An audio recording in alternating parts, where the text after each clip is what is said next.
Hello?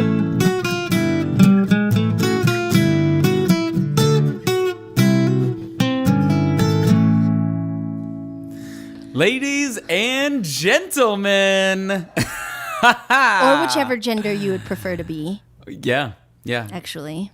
Ladies, gentlemen, and however you identify yourselves. Welcome back. Yeah, welcome to episode number 3 Yes. of the Danny and Brandi Show. Yep, it's been about a week now. Yeah. And just to follow up on our last discussion, have you thought about what are activities that a sober person can do and On a date, specifically? on a date or just in general? Okay. Even if you're not on a date, if you're just trying to either meet people, hang out, Yeah. you know? I went snowboarding last Friday, a week ago, and there was some freshie.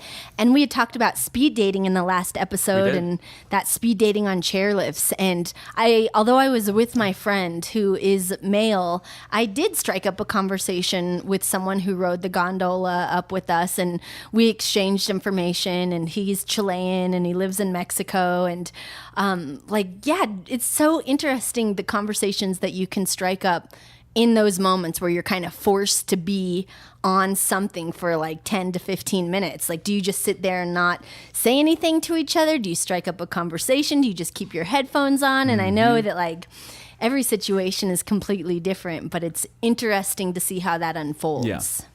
It's almost like when you sit down on the airplane. Yes.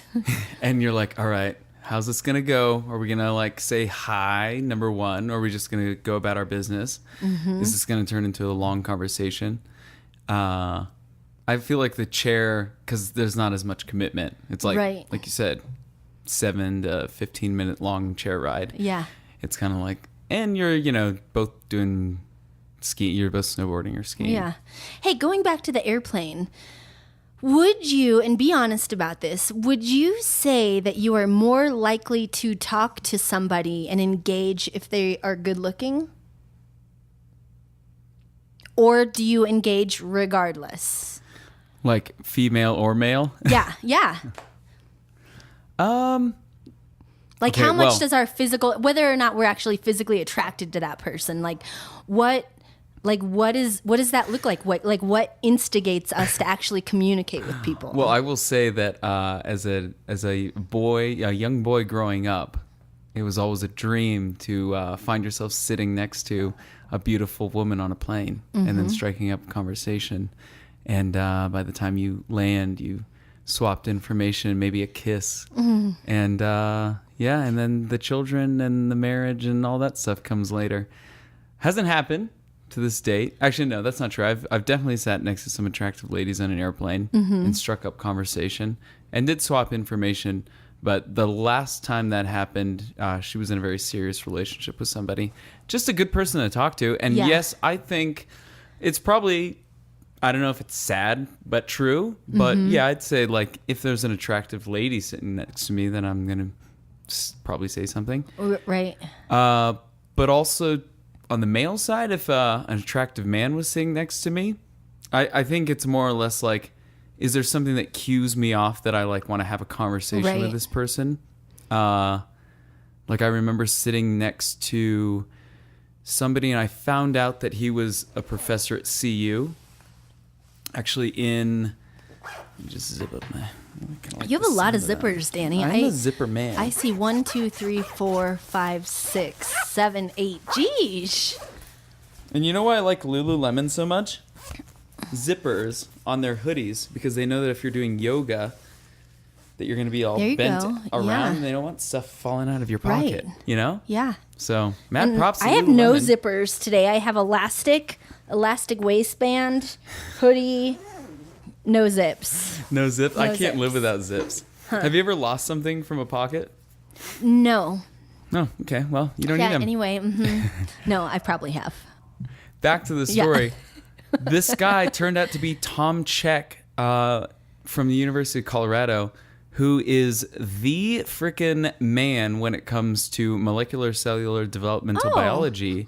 Need to check on this, but I'm pretty sure that he has a Nobel Peace Prize for this research. If he doesn't, he deserves one because awesome. he's a freaking badass. Yeah. So I started chatting with him. I was like, oh yeah, I did work under, these people at CU. So we had a nice, chat. That's cool. And He's just a you'd cool been dude. reading his work. That's really cool. I mean, it's all over. You can't miss it in the bio world. Yeah. Wow. It's crazy. Were you flying first class? No, I was Okay. in Economy Plus. Oh, okay. So I do have a very interesting development that's happened in the past week on my DNA. Yeah. And so I'm adopted from the Philippines, as you know. And 2 Christmases ago, my parents bought my brother and I, who's from Vietnam, the 23andMe DNA kits. Oh, yeah. So we did those, and it's pretty wild to just see this stuff. But I got an email saying that I have a new relative and we share 2.83% of our DNA. So I'm like, that's not very much, but I'm just going to write to her. So I wrote to her and just was like, hey, you're like the highest percentage of someone I share DNA with, and this is my story. This is where I come from. And we've been talking this whole week, and she said that she showed a picture of me to her cousin, and her cousin was like, yep, this is part of our family. And she just sent me a picture of what would be my great aunt from the Philippines. And so I'm just kind of skeptical because, like, not knowing my biological makeup, not knowing my biological parents has always just been a mystery, like something, it's kind of maybe a long shot. I might never ever find out. And the fact that, like, I have this woman telling me that I look like her family and that I could be related. And so I talked to one of my friends who's super into science, and he's like, Brandi, like, with DNA, if it's saying that she is your second cousin, she is most likely your second cousin. So she was just talking about how some of the traits that she's read about me online, being in fashion, emceeing, she was just like, wow, I'm so excited for you to discover a side of your family that you have no idea about, because you have a lot of the same similar characteristics and even career that they're doing. Wait, So where does she live? she lives in California. Her parents lived in the Philippines. So she's first generation Filipino. Okay. And so, yeah, second cousins. And then in 23andMe, it shows exactly where we're related. It's like, it shows the family tree, but it's just cool. I'd crazy. love to see Like, that, yeah, I'd love to show you. So just speaking of DNA, like, also it just makes me think, like, what of my characteristics of my personality are learned versus, genetically infused in me. What is you what is genetically me? versus environmentally? Yeah, absolutely. Yeah. Well, fascinating. So anyway, I'll keep you posted on the learning about On where your I possibly- genetic yeah. journey. Yes. Crazy. That's awesome. Yeah. Yeah, you should meet these people. Kinda You should do scared. that. And you should video blog about it, and we'll put it in this we'll put it in a future episode. Yeah. It'll be like Brandi's genetic journey. Brandi's genetic Come along on journey. this for the ride. You see? Okay, well, that was a very long detour from... But a fun detour. A very fun Yeah. detour. We talked about planes and skiing and snowboarding. Oh, yeah, Yep. we were talking about snowboarding and And you met sober somebody on dates. a chairlist. Yeah. Have you talked to this person since? Via Instagram, actually. Yeah, nice. we've Look at you. messaged a little bit back and You're a forth. real millennial. I'm not a millennial, though, by I the way. know, I'm but a now Gen you are. Xer. Woo! Gen X! Yeah. Anyway. Oh, good. This will be a good lead into our next topic, but I don't want to go there yet because, so yeah, that's a outdoorsy activity. Mm-hmm. I guess you can do it at night if you go to Keystone, Yes. because they have night skiing. Which is awesome, but go on. I just was writing down some other things that you can do, and this would be Bowling. bowling I is on the love list. bowling. Yep. And yeah, of course you can drink while you're bowling, but you don't have to. Yeah. It's easy not to because you've always, you've got a ball in your hand. You could just hold the ball the whole time, even if you're sitting down on the sidelines. Karaoke. Are you a good bowler? I am consistently inconsistent with bowling. Like I will be really, really good, and then the next game, nothing Me but too. alleys. Yes, let's go bowling. Yeah, Do you want to go bowling tonight? Maybe. Yeah, let's entertain that idea. Okay, bowling, that was definitely on my list. Dodgeball. I played in a competitive dodgeball league. As a grown-up? Yeah. Yeah, it's a good way to get hurt, let me tell you that much. Yeah, I'm afraid of I'm afraid of balls flying at my face. Yeah. I forget we'll have to look up what there's a whole organization that does dodgeball, kickball, all in Denver. It was super fun. Mile High something. We'll look it up and put it in our notes. Yeah. That was super fun. Although I will say, after doing dodgeball, we'd all go to Blake Street Tavern and play beer pong. And when I was doing my dry month, I would just get a pitcher of water and drink. I think we talked about this. Yeah, we did. But that's cool. And you still sucked at it. Yeah. If I remember correctly. Karaoke would be a fun one. However, that's on the list too. It's interesting because for me, I'll get up and sing karaoke stone cold sober. But a lot of people need to be drunk to sing or to perform or to dance. Like, dancing is one of my favorite things to do, and I don't need to be on anything with that. But it's like, I feel like 95% of people who I'm like, come on, let's dance, are like, I haven't had enough to drink. So that one might be hard for some people to do sober. We have no humility, so we can just go up there without having to drink at all. Yeah. That's the burden we must being bear. Free. It's being totally free. It is. And self, live free. By the way. I think I just don't care anymore. Yeah. I can make a fool of myself. That's why we just unleash at you all of our thoughts in this podcast. But it's funny because we will make a fool of ourselves, but really we're not making a fool out of ourselves. We're just not filtering what we feel or what we want to do. We're just being. And so if that's foolish, I'm grateful to be a fool. Yeah. I don't pity the fool. Yeah. I don't pity the fool. I don't pity the fool. Open mic. I love doing that, and I don't have to drink. I could always drink water. Improv. I want to start doing improv. I would like to start doing improv too. I have another friend that wants to do improv, so maybe we can start a little improv gang. Yeah. Oh my gosh. We should research this and find out where we can do improv in Denver. Throwing a sober party. Daybreaker. Like Daybreaker? Yeah. I guess we could have micro sober parties too, where we don't have to have like a whole thing out of it. Yeah. I wonder what that would comprise of. Yeah, what would that be like? Like, would it be a sober house party? And if so, it would be interesting to actually be able to film the same people sober and then just partying it up and seeing how the dynamic of each of those different situations would pan out. Yeah. Okay, let's put that on the to-do list. And I like this one. I got this off the internet. Go see puppies at an animal shelter. That's a cute one. Or kittens. Whichever one you prefer. Yeah. Yeah. They always make you feel better. Right. And then you leave and you end up having a 3-legged dog named Olive. So yeah, that maybe that's or maybe you should stay away from that if you can't support an animal at your life in this current time. I feel like, museums would also be a good addition. I'm just thinking these off the fly. Entertaining old people. That's really fun. Yeah, that's I great. Like that. Although once I was hanging out with some oldies, and this one old guy. Some oldies. I was hanging out with some oldies. Oh, Brandi, thanks for visiting us.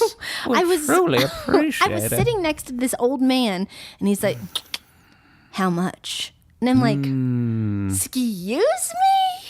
So apparently, I had brought back some memories of the day, and he thought I was for sale. He was an expat or something. Yeah, maybe military. Vietnamese war. Yeah. I reminded him of a Vietnamese port girl. I don't know. Wow. Well, yeah. Okay. Yeah, so think that's where we go. sober ideas. Yeah, so if you're also trying to do a dry month, week, couple days, these are all things that you can do. Yeah. But I will say it's good to have buddies that are also doing it too. Oh, yeah, absolutely. Or just buddies to help hold you accountable and know that, Yeah. yeah. You're all in the same boat. You've been very supportive of my dry. Yeah, how are you doing? I drank Red Bull vodka with Patrick at the party last week. But other than that, like, I had a drink and that was it. Patrick. Oh. Yeah, I think that's all I can think about. Okay.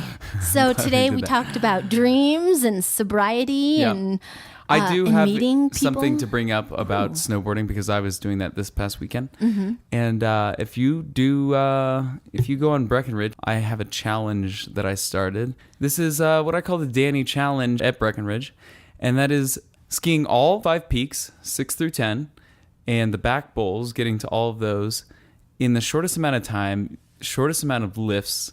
And I've done this a couple times now. My route is you go up 7, peak 7, you go hang over to peak 6, then you have to cut hard across, get to the T-bar, take that all the way up, go to the Imperial chair, and then down to lift E, which puts you on the 9.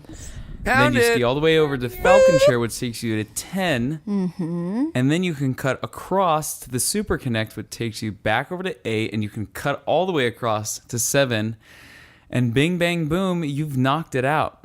What was It's your not latest easy. time? My fastest time was, I got to peak 10 in an hour and 15 minutes. Wow. That's pretty awesome. It's crazy. You can conquer 5 peaks in that amount of time and get a lot of snowboarding in. So I highly recommend trying it.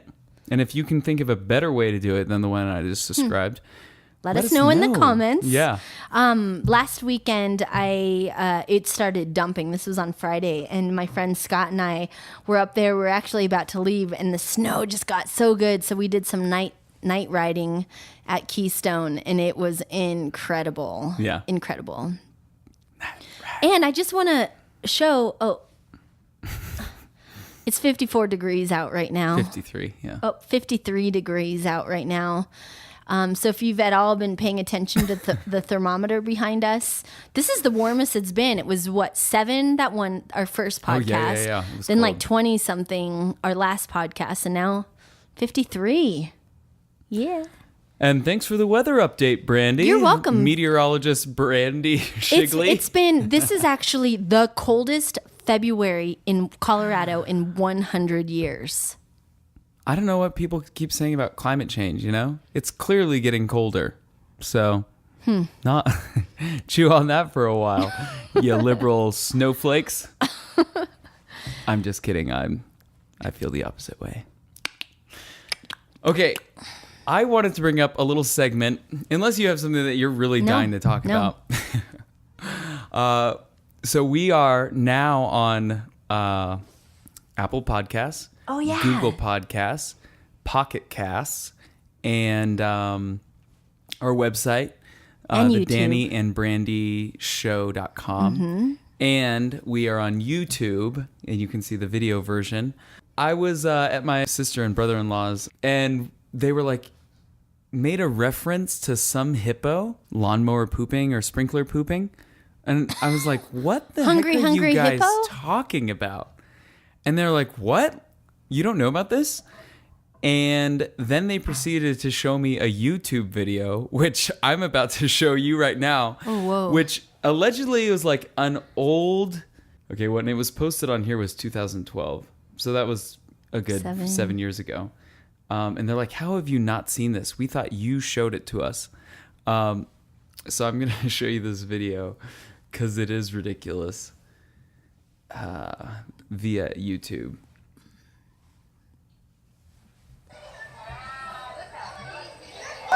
Oh my gosh, they're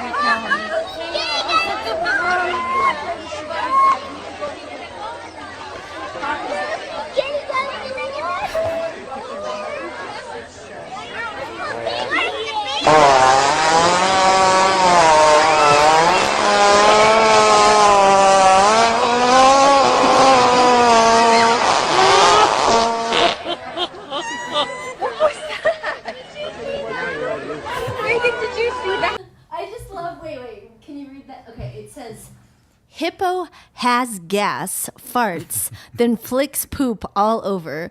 Gross, must see. What about the lawnmower? I meant sprinkler. Like, a sprinkler shoots the water all over the place. I feel like the fart sound was edited in. It was a little too perfect. But the tail flipping around like a helicopter and the poop shooting out at all angles. That was fun. Yeah, that was real fun. This is why, and this is the stuff that's made YouTube what it is, which then got us into this whole conversation of like, what were some of your first, most memorable YouTube videos that you saw? Before we get into those real quick, I just thought I'd spout out some YouTube facts. Oh.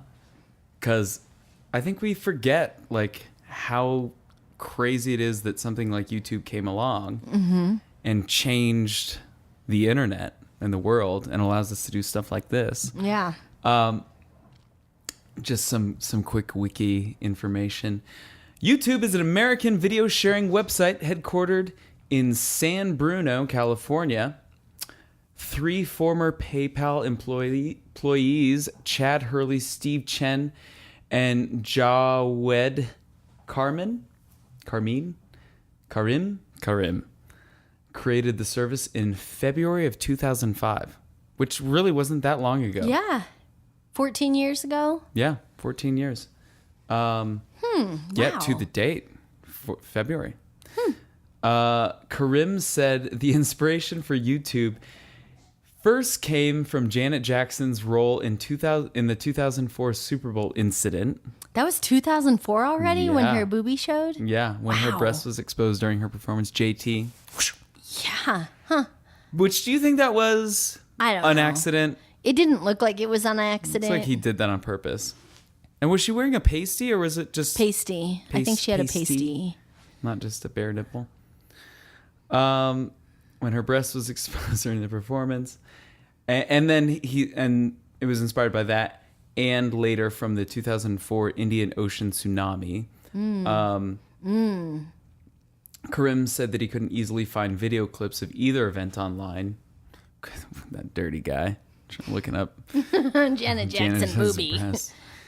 I completely understand the tsunami thing because I have a weird affliction with tsunamis. Like I'll have nightmares about that. Actually, I'll have dreams where I'm on the beach and then all of a sudden, yes, 100, 200-foot wave. You've had that is dream? coming. Oh yeah. So I had that dream, very memorable. I had this dream when I was a teenager, and I was on the beach. Huge tsunami came right over me, but right behind me was a tall concrete wall. You had nowhere to go. I had nowhere to go, so it came over me. And then the next thing I knew, I rose above, and I was on a canoe, and the canoe was going along the shoreline, and the sky was black with all the most brightest stars. Yeah. I think you died. No, I don't think so. No, you didn't die in that scenario? No. You were between a wall and then I all of a rose sudden above. you're just like, well, black stars. No, I was like in a canoe and it was beautiful and I had survived. Amazing. Yeah. Yeah. I don't think I survived in any of my scenarios. The YouTube video that comes to mind that I remember being a YouTube video that really stuck out were the 2 otters holding hands. 2 otters holding hands. Yeah, 2 otters holding hands.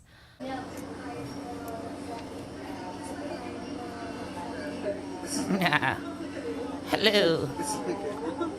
I have my partner in crime.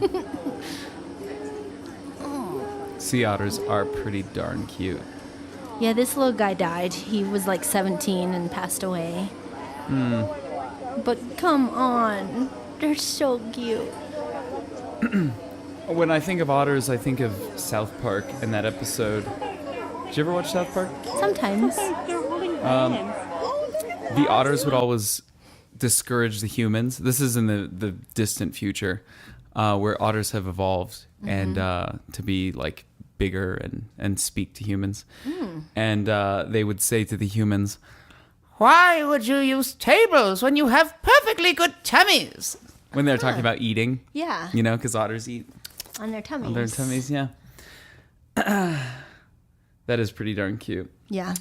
But back to where the birth of YouTube came from. In addition to trying to find images of Janet Jackson's boob and the 2004 tsunami, they also said that the original idea for YouTube came...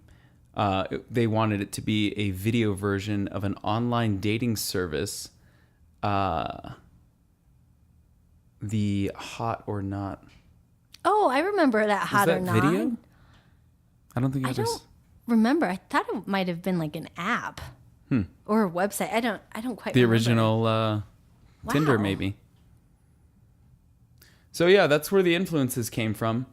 And between November 2005 and 2006, I think they first launched it in like February 2005. And between 2005 and 2006, they got funding from two VCs, so two venture capitalists, where they raised $20 million.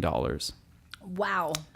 Then, in November 2006, so April to November, so what, 6 months later? Google bought YouTube for how much do you think? I'm going to go 27 billion. Close, but it was actually 1.65 billion. Okay. But think about that. $20 million. 20? And then 6 months later, they sold it for 1.65 billion. Wow. Yeah. 1.65, which means that $1.63 billion was their net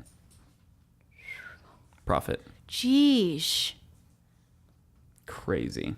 Nobody really knows for sure because Google won't say, but nobody knows how much YouTube's worth now, but how much would you guess? I'm going to go 4.6 billion. You were much closer with your first guess. They estimate, I think in 2019 Adweek estimated that it was between 26 billion, close to your original number, and 40 billion. That's a pretty wide range. And then they also say that in 2018, they estimated that the advertising generated somewhere between $15 billion in revenue. Jeez. That's hard to fathom. Bonkers. Bonks. Once we get Totes into the bonks. billions, my mind kind of checks out in terms Yeah. of how much money that actually is. But that's a lot. That is a lot. I mean, what are some other famous companies out there?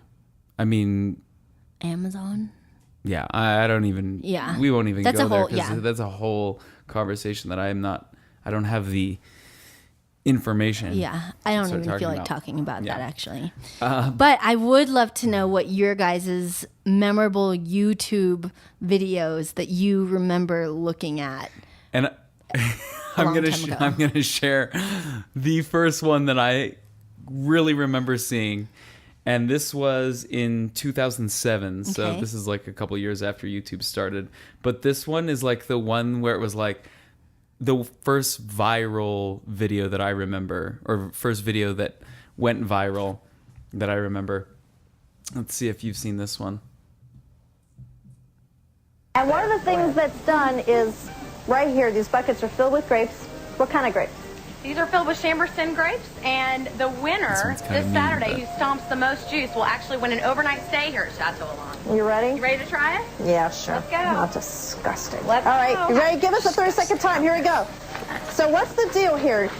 There's a contest to stomp, and how are you measuring who does the best stomping? And whoever stomps the most juice wins an overnight stay, but it's not the only thing you can do. The measuring cups are down below, right? Measuring cups are down below. All right. And if you win, you get to stay at Chateau Alon. And what else do you have going on here? Well, if grape stomping's not your thing, you can come and spend the day listening to live music, eating international foods, having wine tours and tastings, vineyard tours, seminars, arts and crafts. It's a lot of fun, a whole day. Stop. Oh, oh, oh, oh, oh, oh, oh, yeah, ow, ow, ow, oh, stop, oh, stop, oh, oh, oh, oh. breathe. Stop. Poor lady. No. Oh, boy, dear. I think she's actually hurt. No, I think she is. Yeah, she's hurt. She took a hard fall off there. Boy, I love. gosh, I hope she's okay. Okay. We're going to make sure she is. We'll try and That's check the on thing. her and get back All to you right. as soon as we can. We'll be back right after this. I love watching news bloopers. I've spent hours watting news bloopers. God. Poor lady. It's so sad. I mean, part of what makes it funny, I think, is that she's this cute little lady, and she's kind of like snarky, like, oh, this is disgusting. Yeah. And then she's like trying to cheat, like, wait. And then obviously, Yeah. shortly, karma Yeah. really catches up with her. But the noise, I mean, oh, ho, ho, ho, oh my God, I can't breathe. Oh, poor lady. Yeah, it's really sad. And I think she did break a couple ribs or something. So, Oh. but she's an internet star. Yeah, that's good. And because of YouTube, she has 19.5 million views on this one. I do video. have a video that I'll send you the link, but I was roller skating as a ghost with a sheet over my head, and the sheet got caught under my roller skate, and I went down. But that was something where my intern at the time was like, "This is gonna go viral," because it's pretty funny. Yeah. But I think it just got to a couple hundred. But that's Yeah. okay. That's okay. Well, after our podcast, You'll millions. see the video. Yeah, you'll see it, and you'll Millions you'll to laugh. 15. This one is also the whole QVC series. Yep. This Home one. Shopping Network. type. Yep. The ladder fall. Oh We no. have a limited number that we can ship out right now because it is very, very popular. We're going to go to the phones. Oh, no. Hi, you're on there with Lisa and Kevin. What's No, your no. name? Hi, Lisa. It's Renee from California. Hey, Renee. Chris is over there kind of giving us a look at how to use the ladder there. I got to tell you something. I have this ladder. It is awesome. Oh, now, boy. It's everybody awesome. Everybody No. wants this ladder. Everybody I live wants in an this ladder. apartment with vaulted ceilings. Uh-oh. Okay, we're going to make sure that Chris is okay. And that has never happened. Well, you know, it's a very Everybody slippery wants this floor ladder. up there in front of our doors sometimes, so we're going to make sure that Kevin's okay. He's moving. Didn't he hands say okay, Chris? he's scared. I thought he said Chris. And then he said Kevin. Yep, that was Okay. 2006. Can you type in French cats playing patty cake? This is one that I've watched numerous times as well. I think our viewers are beginning to see a pattern Yeah. in what videos you and I are drawn to. French cats? Yeah, French cats playing patty cake. That pops up real quick. Okay. You like pain. I like the painful, sad ones. We don't need that advertisement. Yeah, so don't forget in the comments put your links to your favorite YouTubes.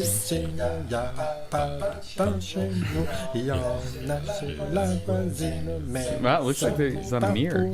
Stop, arrête, c'est mauvais. Bah quoi, qu'est-ce qu'il y a? Bah, y a que t'es pas dans le rythme. Tu rigoles, j'étais super synchro, regarde. Ah non, mais Love in arrête, French. arrête, s'il te plaît. It's the best Tu nous part of fous la it. honte. Ah oui, c'est filmé. Coucou les copains. Bon, mais sinon, on pourrait la refaire, mais en plus vite. Je préfère pas. Allez, dans la capuche. Stop. Et si je te donne mes croquettes? Ok, dans la capuche, y a pas chez nous, y en a chez la voisine. I like how the screensaver behind them is also the cats. Attends. This person clearly loves cats. Oh, this is a long video. Yeah. Is there any like climax that we should? We'll just watch it. Well, we don't want to Google- burn our spot. Oh yeah, Yeah, you watch it. Just Google That's a French good cats one. playing patty cake. It's hilarious. That's I pretty do want to say that hippo fart machine was pretty great. Poop fart machine Yeah. was wonderful. This was 2012, so this is a little later as well, but very entertaining. That's I mean Yeah. that stuff has made YouTube what it is. Yep. And now look how many uses you can use YouTube. I built a tiny house using YouTube, That's awesome. and we have a podcast now on Yeah. YouTube. So I actually totally forgot that I ever started a Fashion Denver YouTube a decade ago.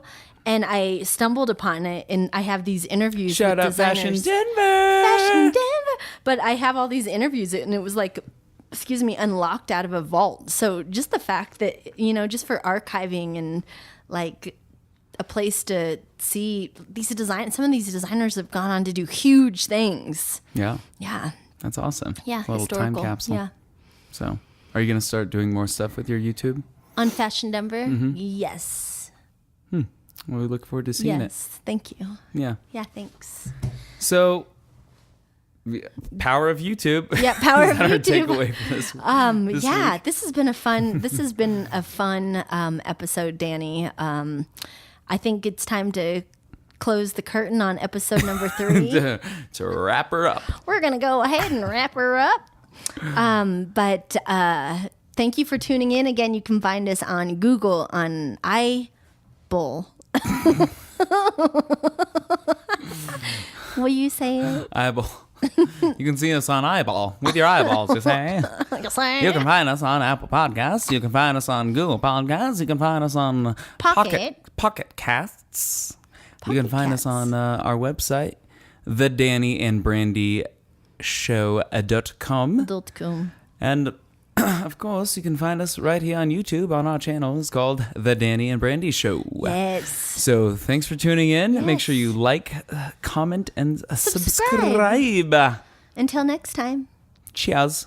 Bye. The Danny and Brandi Show brought to you by the Space Brigade.